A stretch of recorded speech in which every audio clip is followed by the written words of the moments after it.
not take just anything with a weak connection. Well, here's one called Lonnie Donegan, King of Skiffle. It's a compilation with all his biggest hits, and you will find them there: Rock Island, Line, and Putting on a Style, and all his biggest hits, and Nobody's Child, that Beatles recorded with Tony Sheridan, if it was Beatles, and not another group using the name the Beat Brothers. But you can find that it is kind of, okay, you want something, just the hits. Well, this is the one.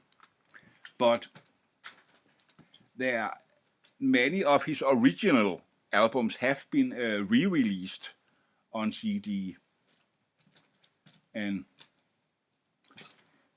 there's a whole that one.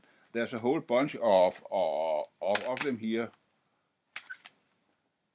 and you can see there is this series called Lonnie 2000, and they released.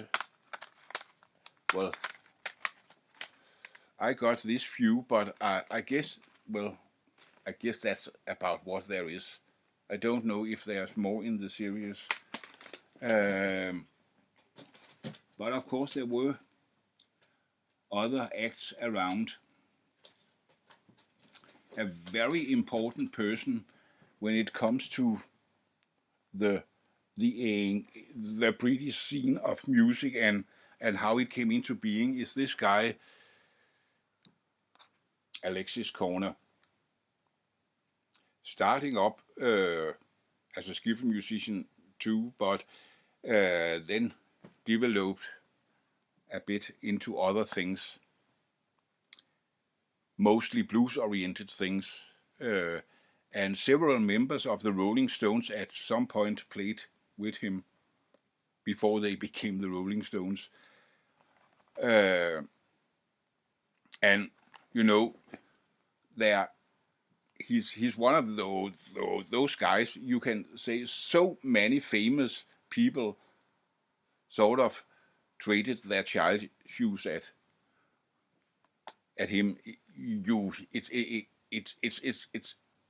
It's a bit like it became with John Mayall later on, with all those great musicians passing through the band, and so he is really a important guy. They called this compilation Cornerstone, and that's quite fair to do.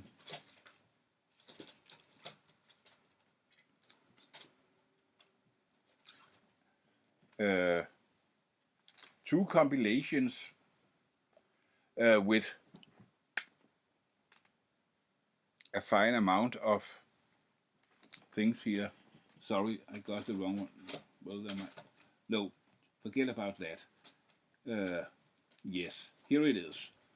Something else.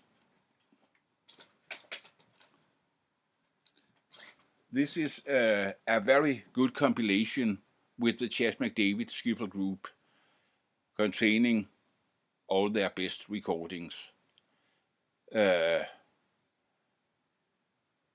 I'm just about to say that this would be my Desert Island skiffle CD. It's really, really good. At least I think. You can disagree. Well, gotta have the next box here. No, that's there, of course. It's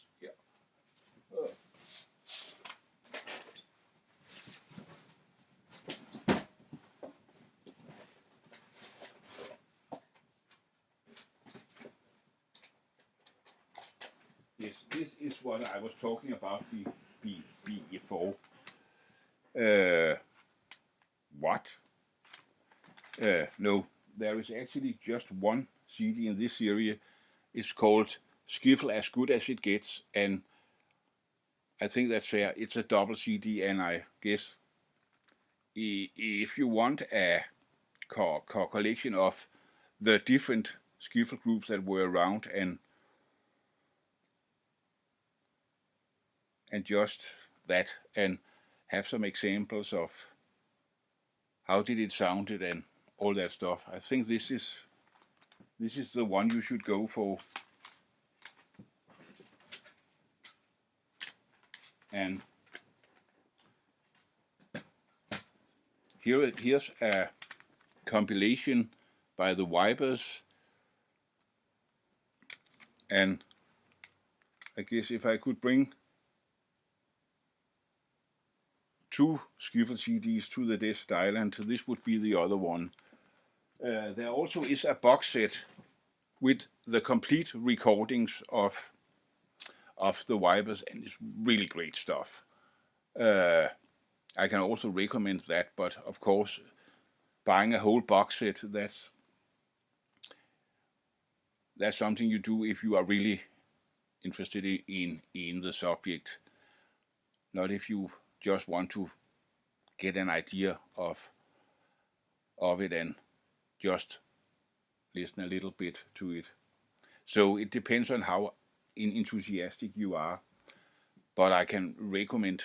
I have it somewhere here. I'm not sure where I placed it. Well, doesn't matter. If you are interested, just leave a comment, and I go into the details about title and series number and all that stuff.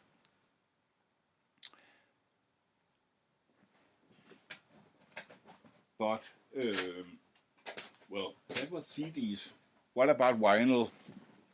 Well, I could show you a lot of albums. I'm not sure I will do that. I think that may be a little bit waste of time and saying, oh, here's a good one by Lonnie Donegan. And so I will say go to second-hand shops of vinyl and look around. And I'm sure you are able to find something, and they may not be that expensive. There's not a very big hype around skiffle, so it's not something like there are a lot of collectors going, oh, I must have that one, and it really isn't. So I think you can find it for a decent price. Well, okay, now we set the scene for the skiffle, but here the Beatles enters the story. And what are there to read and to listen to about the very, very earliest days? There are something, and I will show you some few examples here. Hunter Davies, who wrote the first biography about the Beatles back in '68, later on, many years later in fact, wrote this one, The Quarrymen, about the early days, and it's very well researched and it's very informative, and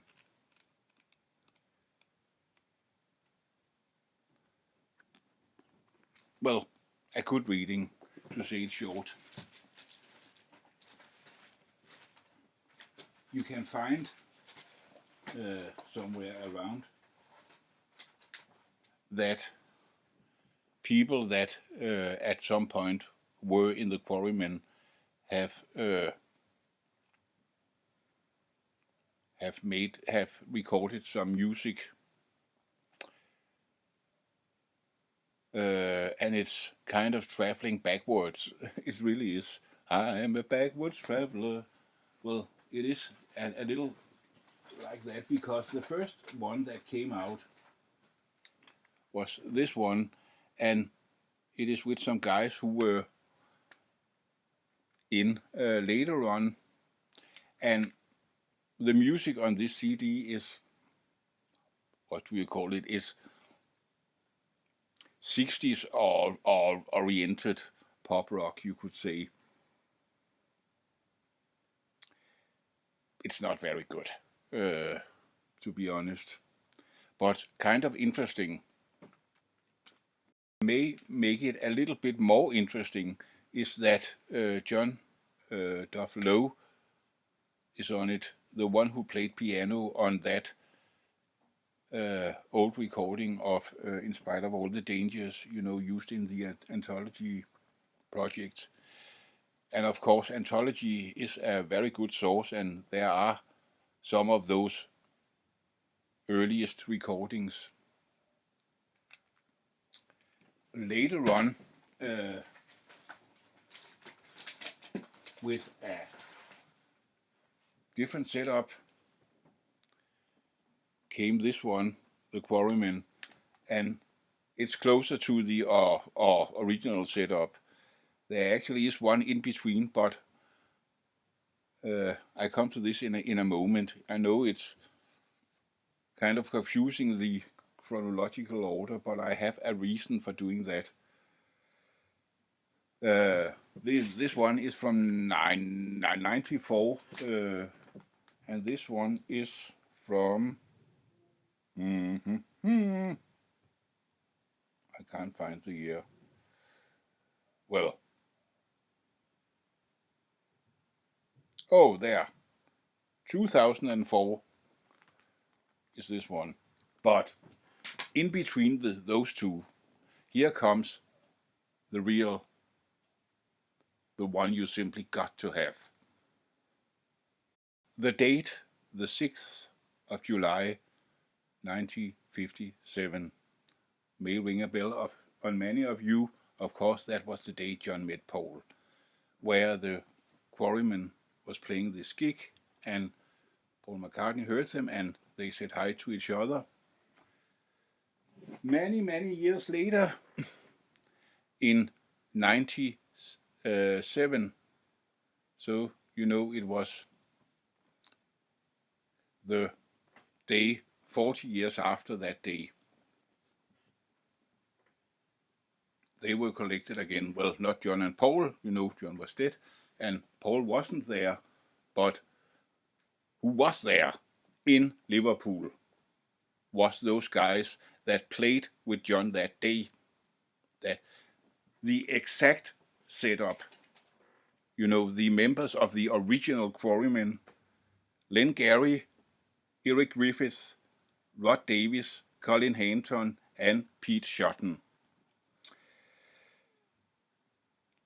Len Gary on guitar, Eric Griffiths on guitar too, Rod Davis also on guitar.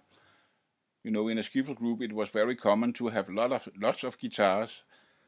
And then Pete Shotton on the washboard and bass, and there was Colin Hanton on drums.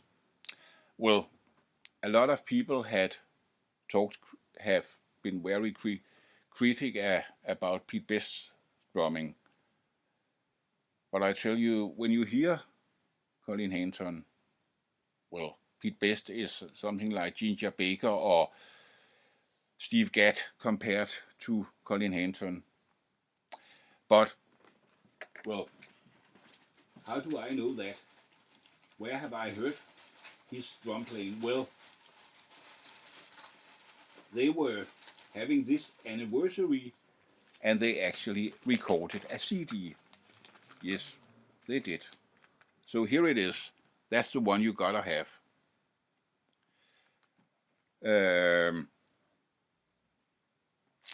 And you can hear how they are playing. I don't know if this gives an honest and exact impression of how they were sounding back then. Most of those guys had not played for many years and were just picking up, and they were out of practice, and so they may have been a little different there, and even if this is the level they were on, you know, they are still got 40 years older. They can't play exactly as they did when they were teenagers. I guess that's quite obvious. Why I'm so critical at Colin Hanton's drumming? Well, I give you the best example there is on this CD. They are playing Bebop-A-Lula. They are starting off. He's playing a, well, quite all right backbeat, you know, 2 and 4. Then they come to the first break. You know, she's the girl in the red blue jeans, and so yes, he stops, and then he have to go on again when they get to Bebop-A-Lula, and he starts banging on 1 and 3, and he is doing that all through the rest of the song. The backbeat disappear, and suddenly it's 1 and 3 all the way. Well, no matter how critical you would be on Pete Best, I think he is able to count to 4, and that he knows the difference between 1 and 2.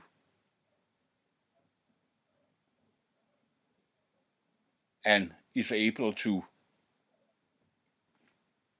play with that in mind. I am not a drummer, but even I could do that.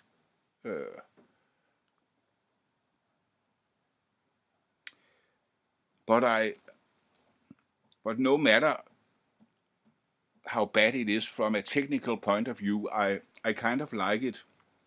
You know, there is this kind of honesty about something pure, something real deal, genuine, whatever you might call it about it. It's guys having fun and just playing for the joy of music, and it's not about how good you are, and there's no showing off. It's just we are having a good time, and we are playing some songs we like, and that's about it. And you know, it's kind of so honest and so real and genuine, and well, it touches my old skiffle heart. I can't help it. And if you want some good reading to go with this CD, the one you gotta have is this wonderful book,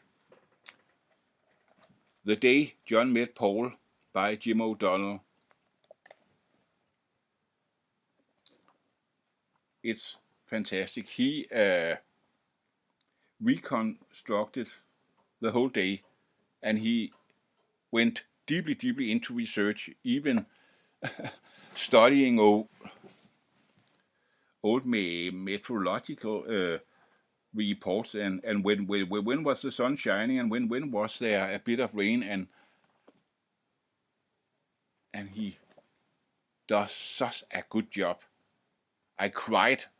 I literally cried while I was reading this. You know, the tears were running down, and I was, oh, it's so good.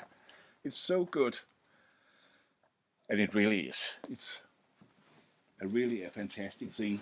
Another one I'm a little more critic about is this one, Before They Were Beatles, written by Allan Porter.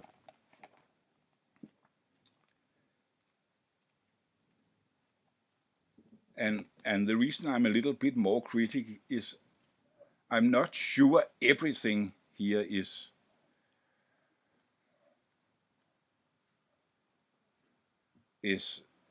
exact, and yeah, it seems that he got most of the facts right, but some things I'm a little uncertain about.